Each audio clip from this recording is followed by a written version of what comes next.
We are Onyx Imaging. We are the highest rated and most reviewed printer service center in Oklahoma.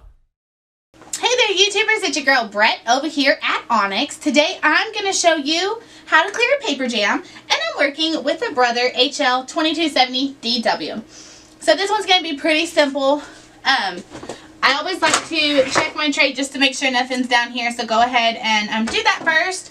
Anytime you're clearing a jam, you want to pull gently and slowly. If you pull really hard or yank it and go really fast, it could possibly rip some paper off inside the printer, which will cause more jams, or you could damage a sensor, which would cause more jams as well. So try that first.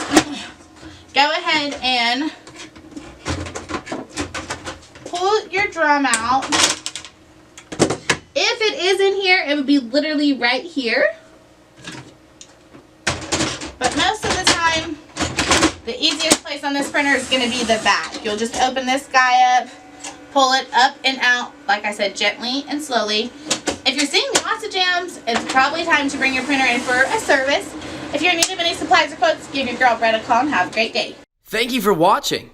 If you're interested in how you can receive free labor on all of your service calls, as well as how to qualify for free printer upgrades, contact us today.